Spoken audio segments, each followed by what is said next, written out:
Hi, I'm Joanna Barron. And I'm Leslie Gray. Welcome to the Love and Dividends podcast, where women get smart about money. We'll share interviews and conversations about optimizing your finances, getting started with investing, and building wealth. And today, we're chatting with Saijal Patel, the founder and CEO of Saij Elle, a financial consultancy and education platform with a mission to help women create financial independence and security. Previously, Saijal was a business anchor and correspondent for Canada's Business News Network, as well as CNBC Asia. She has over 20 years experience in the financial industry in North America and Asia as a Chartered Financial Analyst charter holder.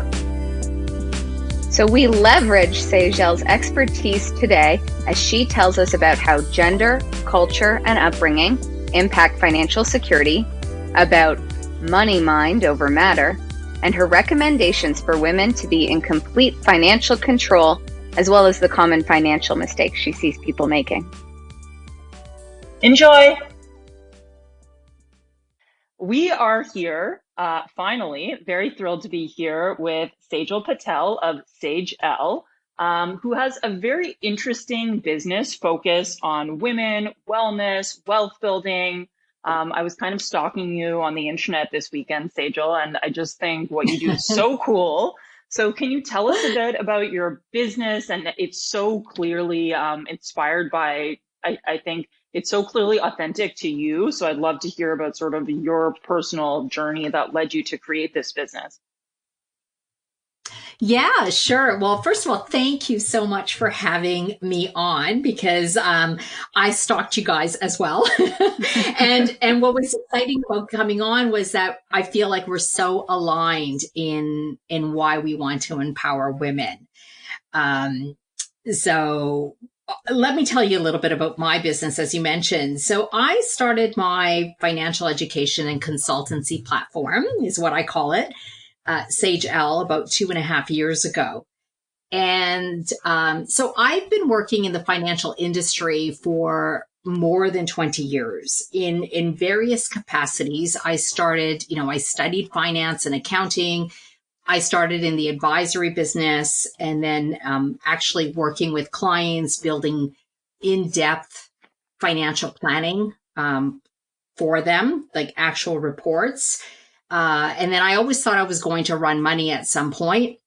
So I studied investing, and my career ended up taking me into business, the world of business journalism. So I moved to Asia. I moved to Singapore to be a correspondent for CNBC, for anybody who knows CNBC. So very specialized in business and economic news. And the thing that I saw over the 20 years, what became very apparent to me was that this world of managing money, which I think is so essential. It's an essential life skill in how to understand, how to create and build and protect your money. This world of managing money was not really accessible. It was this secret club that maybe 10% maybe really understood it. And the ones that do, there's so much sort of jargon around it in almost an elitist mentality that I know this and nobody else does. And to me, there were huge risks in downside to that. And it became very apparent to me when we actually had the great financial crisis, the global financial crisis in 2008. I was a correspondent for CNBC. I was talking about this all the time. And what I saw was we were never going to be the same. And I remember having this conversation with the managing editor saying, oh, no, we'll recover from this. And I said, you know what? I don't think we ever will. What we'll do is we'll take shortcuts. We'll prop up the economy. We'll do all the things that we need to do. We'll kick the can down the road, and it'll be the average person that's going to be left holding the bag. And sure enough, we are seeing this. We are seeing. I was going to say right now, the stock market is soaring and the economy is trash. Yeah. Oh, I'm like, Yeah. I'm freaked. Yeah. And it's really made, yeah, it's made for, the wealthy to get wealthier. And we were seeing the wealth gap happening. And I said, and the problem is so many people are facing this financial security gap, but they don't even realize that they're facing it because they're not educated in this. And it's not their fault. This is not taught anywhere. And that was really upsetting to me. And I just thought, this has to change. When I'm having conversations with men and women, especially women, going, ooh, why do you work at CNBC? And how is this exciting to you? And I said, oh my God, this is the most exciting thing I do because it affects all of our lives. The economy, politics, everything is tied to money. And when I started digging in even further, when I was building the business and looking at women as, the target, I was shocked because what I realized was women were so much more vulnerable, and they didn't even realize it. And there were all these biases and systemic biases that were keeping women from being even more financially secure. So I really wanted to change this conversation and say, you know what, we got to look at this model and say, how do I make this information more accessible? How do we together start changing the system? Because to me, that's the real culprit. So my mission really is to, engage and inspire women and advocate for their financial wellness so they invest in their best life. And I say invest because it does take an investment. Anything that's important to us actually takes an investment of time and knowledge. So I wanted to build a platform that really supports women in this. And it really looks like you have. We know that your focus is on gender, culture, and upbringing and how they all impact financial security, money, and relationships. So can you tell us a little bit about what sort of advice you give to companies and individuals to tackle these financial issues? Yeah. So, I just talked a little bit about gender and why I'm focused primarily on women.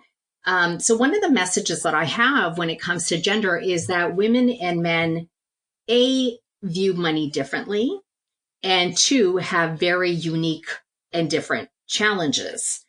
And I'm sure you've talked about this before, but we know as women, every time International Women's Day comes up, we talk about the wage gap or the inequality gap. My message to women is, do you really understand what that means? And most don't. They'll say, well, yeah, we don't get paid the same. I said, it's much bigger than that. It is, we're making choices. Sometimes it's a systemic problem where we're not getting paid the same as a man in the same role, and that does exist.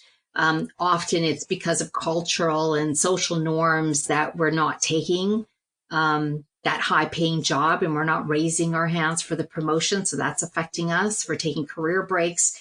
So we have less money, less savings, and ability to get less pension. And we need it to last longer because we live longer than men. So those are the unique challenges. But on the flip side, with women too, we do think more holistically around money. We are more philanthropic. Most women see money as a means to support themselves, their loved ones, and their community. Men typically see money as a lens of power and influence. So you see the difference right there. So these are things that we actually have to speak about. And I talk about this with women, but also companies and recognizing, companies need to tackle this as well and have different conversations. It's not a one size fit all, especially it's a big message for financial services companies. Culture and upbringing is very, very important because each and every one of us has a money personality, whether we realize it or not. All of us have views about money and beliefs around money, and it's usually shaped by the time we're around 7 or 8 years old. Primarily our parents. have the biggest influence on that, right? So we watch how our parents manage money. Did they struggle with it? Do they talk about it? Do they have a healthy position around it? Did they use a lot of credit cards? Do they buy things because they need approval or need to compare themselves to the Joneses? All of this actually affects us. Culture is an interesting one because, I grew up with Indian parents, Asian background. I lived 11 years in Asia. And what I found, and again, I'm generalizing here, but what I have found is that money is talked a lot more openly in those cultures. We typically tend to be a lot more debt averse, There's Totally. a lot more. I have a close Indian girlfriend, and she told me when I was 30, and it blew my mind that her Indian dad always said, you have to spend less than you make, and that's it. Yeah. And I was just like, I never heard that. That's Yeah. step one. Or you're Oh my never God. gonna build And you wealth. see Yeah. that was drilled into my head. And I can only speak from WASP culture, but in that culture, it's like, do not talk about money. What a taboo thing to bring up. Don't say it. But let everyone know you're quite wealthy, because that's an important status thing to have. But please never mention how even or why if you're not, or even anything if you're deeply around in it. debt. Especially if you're not. Yeah. Actually, especially if you're not. Hide it with a deep amount of shame so it can never be talked about. Anyway, sorry, but keep going. I'm loving this. Yes. No. And that's exactly it. And I didn't even realize that because I thought my upbringing was quite normal. We talked about money all the time. I knew exactly what my parents made. By the time I was 7, I understood how they were making decisions. I knew they were sending money back to India for their family. I knew how they were making choices. Out of necessity, I think because, English wasn't their first language. It wasn't really a problem, but when they did start, buying insurance and getting investment, it was funny that they dragged my brother and I into it. They're like, what does this mean? And I'm like 14 years old trying to figure this out, but that's how we learned together. And what I realized is exactly what you said, that my Canadian sort of Caucasian friends, they didn't have that upbringing. They're like, wow, we don't talk about money at all. And it's a real shame because it's just, as we've talked about, it's just so important to understand this.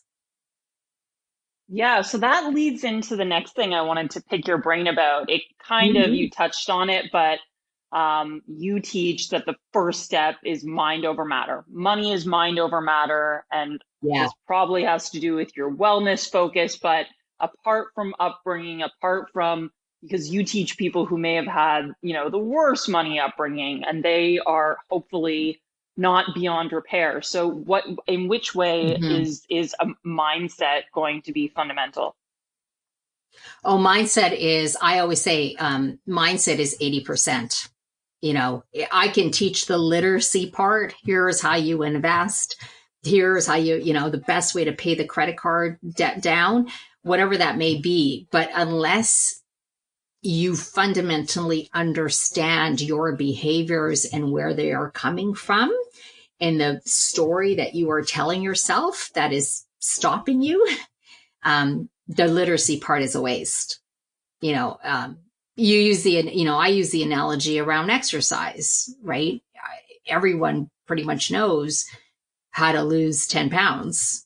Everyone may have a different theory on how to do it, but generally it's going to be exercise more and diet or whatever else. But how many people are actually successful in losing that weight and sustaining it? That's behavior. And so money has to take that same approach. You have more challenges around it because we don't even like talking about it, let alone, and the information is not, as accessible. So I always start with the mindset. Anytime I run workshops for women, which has now moved online to my Strictly Money courses, the behavior part is fundamental. And I tackle it in one of the courses, but it's actually throughout everything I teach. Is we always go back to the mindset. and what are the challenges that they're going to face when they're approaching this and going, ooh, I don't know if I can do this, or this is too much work, or I don't have the ability, So that's behavior is everything. So is the issue that people will self-sabotage, sort of? So it'll be like, I know that I have to do these things. I know I have to open up an investment account, but because all I've ever seen is people being in debt, people being broke, I just there's something in me. I guess it's similar to the exercise analogy where it's just like you get caught in this loop of self-sabotage. So how do you break it? I think it's just getting people to understand. It's breaking the shame and stigma cycle, I would say, number one, right? The feedback that I'm constantly getting, and I'm talking about people who are actually in the financial industry. This is I work with every socioeconomic background, and cultures. So some of the women I work with are incredibly successful. And they'll tell me, you know what? I feel really embarrassed that I don't know this stuff. And I haven't done anything. I said, well, the first thing is because you don't know the stuff. And my thing is to comfort them and saying, where would you have learned this stuff? That is not people's fault that they don't know. That's why I'm trying to make this information a lot more accessible. And I think when we have that open conversation and break down the shame and stigma and then build them up and saying, because here's the thing I know is everybody is capable of learning this. I've taught it to beginners, to intermediate people, and I see the results, and they see the results. So it can be taught. We're all very resourceful people. So giving them that kind of confidence and saying it can be taught, and then actually showing them the roadmap of how to do it, because people don't have time, they want to know exactly how to apply. How do I think through this and apply it to my own life? And that's what my courses do. That's how I teach. I don't know how to teach any other way. Then they make progress and they start seeing it. And obviously, your course has a number of steps and a large roadmap, but do you have anything just for our listeners who feel a bit overwhelmed / maybe feel a bit empowered by this discussion to start somewhere? What would your first sort of step be for someone listening who says, everything you're describing, that's exactly me, but maybe also feels empowered, Mm-hmm. I am smart enough to figure this out? Obviously, a course is a great first step, but any sort of practical tips to get them started? Yeah, I think, start reading, start somewhere.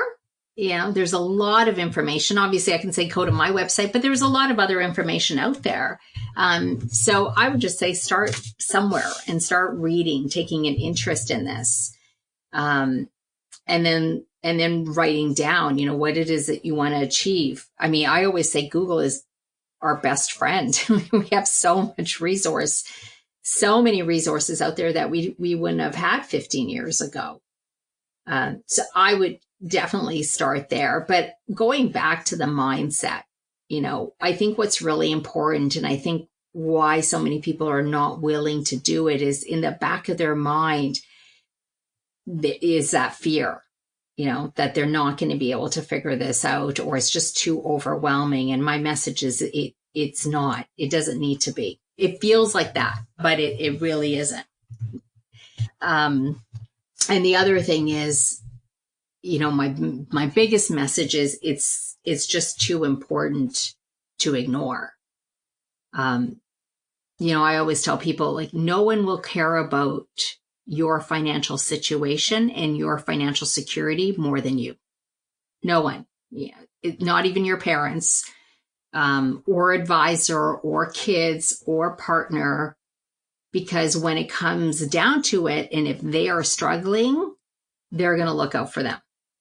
It's just how it works, and nor should they. We all have to take personal accountability and responsibility for our own financial situation. But when we do, wow, right? That's when we feel incredibly empowered.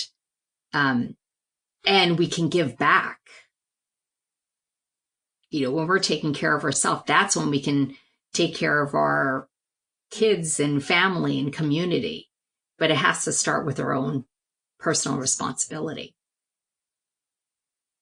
And do you have any, not to put you on the spot, but any books or websites besides, of course, Saij Elle, that were sort of game changers for you or that you would direct people to? Yeah. So my favorite book, and I read it when I was a teenager, was The Wealthy Barber. Oh, I love that book. So good. Yes, I love it, right? It's like the classic book by David Chilton. The whole idea around pay yourself first, because that has been my philosophy since I was a teenager. And for those who don't know that, it's paying yourself first, putting money aside for your most important goals before paying somebody else. Because what people typically tend to do is they spend and then they save whatever's left. And I teach them it's the other way. You save first towards your goals, whatever that may be, 10, 15% of your monthly income, and then spend the rest guilt-free. Then you don't have to worry about it. You can do whatever you want, but prioritize your most important goals first. So I would say David Chilton's Wealthy Barber is a great starting point. Obviously, I read a lot of, Warren Buffett's books. It gets Buffettology. But that's later. That's when you really want to get into sort of investing in the psychology around it. Another one that I recently read last year was Beat the Bank, around fees and just how banks work. Again, when you're getting into the investing part, that's a great book as well by Larry Bates.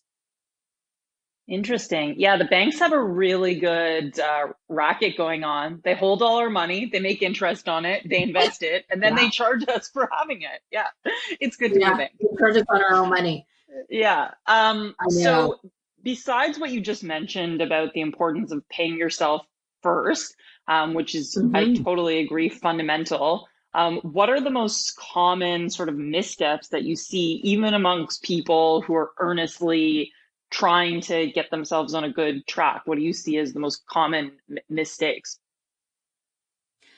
Oh, well, I say a couple of them, but I'd say by far the biggest mistake is sort of what I just mentioned, thinking that there's some magic wand that's going to fix their financial issues. That something or someone will rescue them if they get into trouble. We typically just go along, I would say, and it's human behavior that we just kind of trot along because things work until they don't work. And, COVID is a great example of that. People were like, okay, well, I'm going to sort of live paycheck to paycheck. And what's an emergency fund? Why do I need that? And then boom, the world kind of stops and we're all staying home and people are laid off and it had nothing to, that wasn't anybody's fault, right? It was certainly out of our control, but that's the kind of thing that does happen. So that's, I would say, is the biggest mistake, is that thinking that, someone else is going to fix it when we need to take that financial accountability. The second mistake that I find people make is, and especially women, is this perfection mentality. They feel like, well, I have to know everything. I have to be this financial superstar to be financially well. And I would say that's not true. There's a thinking that, well, the more I know, the more financially successful I'm going to be. Again, not true. It really comes down to basic things like basic skills around debt, basic skills around saving, and even the investing part, building wealth, is actually a lot simpler than most women think. So, in fact, I'd say what tends to happen is the more you know, or the more false confidence sometimes you build. And I'm not to pick on men, but men, men typically are overconfident when it comes to investing, and they think, well, I can beat the market and I can do this. And my message is you can't. The smartest people in the room can't. I mean, this is stuff I studied for 10 years. There's just too many unknowns. So, which makes it a lot more easier. Money wins. Were you able to think of a money win this week, or in general, that you want to share with our listeners? Yeah. No, it can be any time in your life. For Joanna and I, we do a weekly podcast, so we have to come up with a new one every week. But for you, it can be any time. It's more like when my money lessons, I guess. Like my money win would be, I've never had credit card debt. Oh my God. I don't know if that's a money Explain win. Yourself. Yes, that's a big win. Yeah. Explain more about that. I just spend beneath my means always. So do you use credit cards? When I was 16. What's that? But you use credit cards? Yeah. Yeah. You just always pay them in full. Always. Like that's been 30 years now, 20 some years. Yeah. Amazing. Yeah, because that's some high interest. There might be an occasion time where I just forgot, and I'm like, like I forgot it was due. But no, I never put anything on there that I don't pay off. So my money win would be, it's inspired by where I am with Joanna. As you mentioned, it looks like I'm in a sauna, but I'm actually in the cabin of my parents' cottage on Lake of Bays.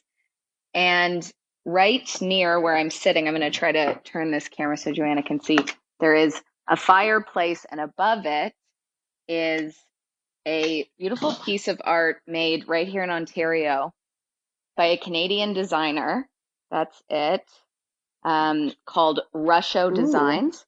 They're based out of Port Hope, and what they do is make in black matte stone outlines of various beautiful Ontario lakes, including the one I'm on, Lake of Bays. They're handcrafted. They're really stunning. The designer's a very cool Toronto person. And so Rusho Designs, that's my money win. That piece that I showed you, Joanna, of the lake is something my brothers and I got for my dad for a big birthday he had this year. I won't say his age on the podcast, but it was a big one. And nice. Yeah, and I just think they're really beautiful, handmade, classic Ontario pieces, classic Canadian pieces. Rusho Design. Thank you so much for listening to the Love and Dividends podcast. If you got value from this podcast, please share it with another woman who could benefit from the information that we shared. And please consider rating us and leaving us a review on iTunes. It really helps with new podcasts.